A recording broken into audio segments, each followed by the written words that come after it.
Hi, everyone. My name is Paige Varnish, and I am currently interning at Liberty Resources Integrated Healthcare Clinic on James Street in Syracuse, New York. I am interning as a therapist intern, and I currently have a caseload of about 15 clients that I'm seeing weekly and biweekly to provide outpatient mental health counseling services. So, in my placement at Liberty Resources, my current field supervisor, Adrian Hall, has been a big help with working on this presentation. So, I did sit down and interviewed Adrian on the theoretical models that are utilized at Liberty Resources in practice, and just what the reasoning is for her in selecting her own particular model. So Adrian actually stated individual practitioners have the choice of what theoretical perspectives and models they pull from and utilize in practice. Some practitioners lean more into DBT and client led, while others may specialize in EMDR, attachment based therapy, or family systems therapy. And when I asked Adrian specifically what theoretical models she prefers to practice and utilize, she shared CBT and DBT, person centered therapy, and solution focused brief therapy as being her main go to theoretical models to pull from in practice. So, digging a little bit deeper into some of those theories and approaches that Adrian shared, I asked Adrian about the approaches and interventions and strategies that are included within each. So, focusing on DBT in particular, some of the interventions and strategies that are attached to DBT are mindfulness techniques, distress tolerance, and emotional regulation skills. Some of these can be self soothing, grounding techniques, or identifying triggers. Looking at the solution focused standpoint, interventions and strategies can include the miracle and scaling questions, exception questions, and strengths based feedback. And looking at a person centered perspective and theory and touching on the interventions and strategies of person centered. Person centered is all about the unconditional positive regard, congruence, and empathy. And Adrian had highlighted the person centered theory and model in particular, and how important it is to collaborate with your work with your clients in that one on one outpatient clinical setting and utilizing their perspective and their experience in how you are going to plan for that individual's treatment. So, taking a look now at how these things are evaluated and measured, specifically at Liberty Resources, self reporting is heavily relied upon and asked for in every individual session. As clinicians, we are documenting our own interpreted progress for the client along with the client's self report of progress, regardless of the intervention or the strategy that's being used. Something else that's utilized specifically at Liberty Resources for evaluating is the reviews of integrated service plans. So, our integrated service plans for clients are typically reviewed every 3, 6, and 12 months to check for goal attainment and the client's reported feelings of progress. And we do have a reports team that is monitoring these reports and is bringing it to clinicians' attention if there are inconsistencies, or if there are reports where there hasn't been progress made, regardless of the intervention or strategy. Um, and measurement tools are frequently utilized in evaluating practice. So there are several tools that Liberty utilizes upon intake, and those include the GAD-7, the PHQ-9, the CSSRS. That's for the Columbia Suicide Severity Rating Scale. Um, so there's several measurement tools that are utilized in the intake process. Something else that we don't necessarily utilize at Liberty, but individual clinicians can choose to utilize is the DERS, the DERS screening, difficulty and emotional regulation scale. So these tools can all provide different quantitative data points to compare levels of specific moods, diagnoses, whether it's depression, anxiety, um, comparing them over time and determining the effectiveness of interventions. And in terms of evidence-based practice is pretty much the entire focus of the agency at Liberty Resources. Um, the evaluation is used in practice and for the agency as well through the auditing team that will do periodic pulls of case files where they are reviewing progress notes, measurement tools and the results, and both the self-reported and therapist-reported progress. And then feedback is given to individual clinicians through reports.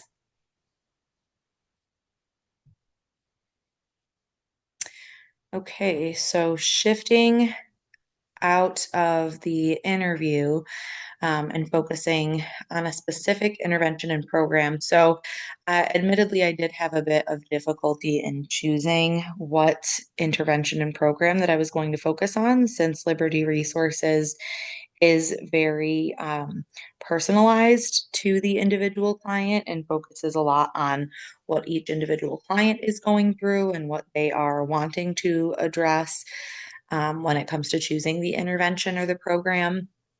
But one of the most popular interventions and programs that's utilized at Liberty is probably DBT, in particular, distress tolerance skills, um, and supporting children, adolescents, and adults in being able to tolerate stress and utilize positive coping skills.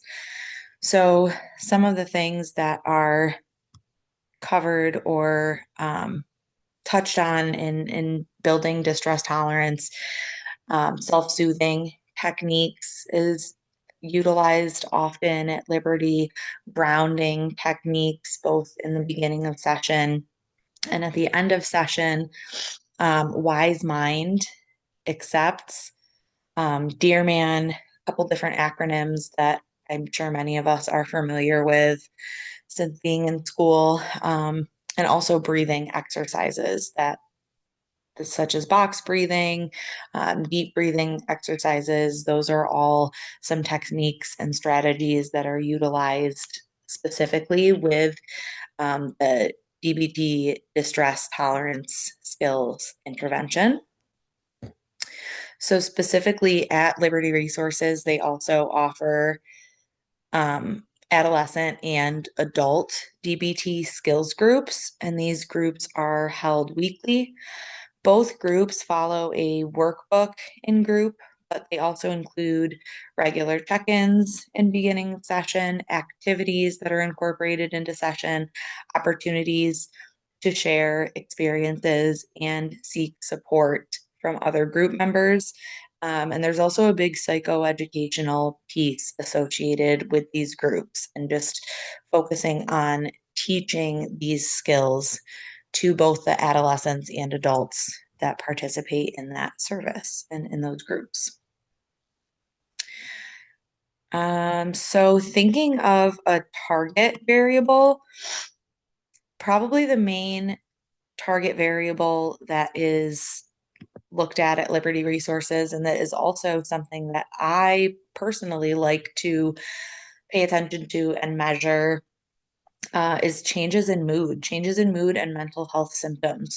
So I know our particular example asked for specifics. So for being more specific and targeted, I'm going to focus specifically on depression and the changes in mood with depression and mental health symptoms around depression. But I think just personally, my interest overall is in monitoring individuals' changes in their mental health symptoms, no matter what they are struggling with. And just constantly looking for improvements and progress. So, particularly around these DBT, distress tolerance, and emotional regulation skills, and just being able to teach individuals those coping skills, mindfulness techniques, and the ability to tolerate painful emotion. I think that monitoring changes in mood and mental health symptoms as the target can offer a lot of valuable information just around how you're doing as a clinician and how your client is doing in terms of responding to treatment. So at Liberty Resources in particular, they do utilize several different standardized instruments that would measure the variable changes in mood and mental health symptoms. Since we were focusing on depression, Liberty Resources prioritizes the PHQ-9, the Patient Health Questionnaire, to assess for depression and to keep track of levels of depression and changes in depression. Another measure is the Beck Depression Inventory 2, the second edition. The Beck Depression Inventory isn't as frequently utilized in Liberty Resources. So for the purpose of this project, I focused on the PHQ-9. So looking at the literature, I did do some research on the PHQ-9 specifically and the MOODS SR. The MOODS SR was a measure that I was not previously familiar with. So I did a little research into that questionnaire and did some comparing and contrasting with the PHQ-9. But overall, the literature review with the PHQ-9 tells us that the PHQ-9 is a reliable and evidence-based measurement tool that is used for measuring levels of depression and functioning. Liberty Resources does not utilize the MOODS SR. I have not seen that measurement tool at Liberty. Unfortunately, I didn't get a chance to ask my field supervisor about that measurement tool in particular, but it sounds like this tool operates in a very similar way that the PHQ-9 does, in that it is a um, individual patient questionnaire around moods, level of functioning, appetite, sleep, very much a lot of the same things that are covered in the PHQ-9, but a little more coverage around cyclical moods and focusing on the potential for mood disorders, and providing some guidance and statistics to clinicians on that piece. But just focusing on the PHQ-9 in terms of the validity and reliability, the PHQ-9 specifically does have a strong face validity since it corresponds technically to the DSM-5 criteria for depression, and it is successfully providing that quantitative measure for depression severity. The content validity is there since the questionnaire is brief, yet it does encompass several diagnostic criteria and covers several areas of depression. And the construct and criterion related validity does also show that the PHQ-9 is an overall successful tool for measuring depression in comparison to other measures and compared to individuals' levels of functioning. So if an individual's level of functioning is currently low, then their PHQ-9 depression score tends to trend high in relation to that level of functioning. And to go along with the validity and just reiterate with the reliability of this tool does seem to align with the validity. There seems to be internal consistency with this instrument when it comes to measuring that target variable, that change in mood, in this case, depression, change in mental health symptoms surrounding depression. And it's consistently used at Liberty Resources and looked to as a reliable tool, and is essentially one of those must completes at the start of every intake. So recommendations in terms of these measurement tools at Liberty Resources. So in relation to the DBT and distress tolerance skills, specifically thinking of the groups that are offered at Liberty Resources and the skills that we teach in practice, there does seem to be a solid connection between theory, practice, and evaluation. And after reviewing the literature and just having my interview with Adrian and considering what I have observed thus far with Liberty Resources, I do think that in terms of measuring those levels of depression, specifically when looking at that target variable, the changes in mood, I do think that the PHQ-9 is valid and reliable and does provide a logical numerical measure to determine depression symptoms and levels of depression. I do think that we could expand the tools that we use to include even more mood measuring scales and questionnaires, to perhaps give us a little bit more of an idea as to how individuals feel that they're functioning in other areas of their life outside of their mental health. And and in terms of the groups at Liberty Resources, I do think that it would be beneficial to offer some rating scales or measurements at the start and finish of the groups. So something at the start of group that measures where individuals are at in their feelings of whether it's depression, anxiety. I think the rating scale, it might make sense for that to be specific to what each individual is struggling with. But I think some kind of monitoring and measurement at the start of the group and then at the end of the group to see how well the DBT's skills group actually did in supporting their mental health, would be beneficial in terms of Liberty just obtaining some more feedback there. Um, and then in terms of changes to the existing methods of measurement, I don't necessarily think there need to be any changes other than just expanding and seeking more data points and more potential measurement tools.